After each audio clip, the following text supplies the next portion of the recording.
ليش ضربته؟ ما يخصني، أبوي اللي قال اللي يضربك اضربه. السلام عليكم، أبو سعيد معك مدرسة ولدك، ممكن تحضر حالا الإدارة؟ يوم أنا جيت أفهم الولد أقول له يا ولدي يوم حد يضربك تعال خبرني، ليش تروح تضربه؟ قال ما يخصني أنا، اللي أبوي قال له أنا أسوي. الحين هذا كيف أفهمه؟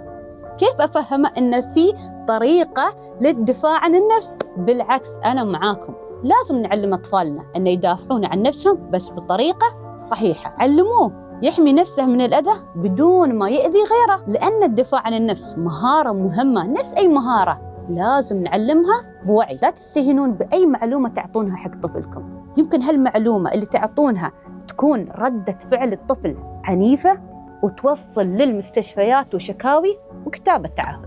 شو طريقتكم لتعلمون الأطفال فيه دفاع عن النفس ولكن بدون ما يؤذي غيره؟ مس ضربني. حبيبي ما يصير نضرب أصدقائنا، خلاص قل له أنا آسف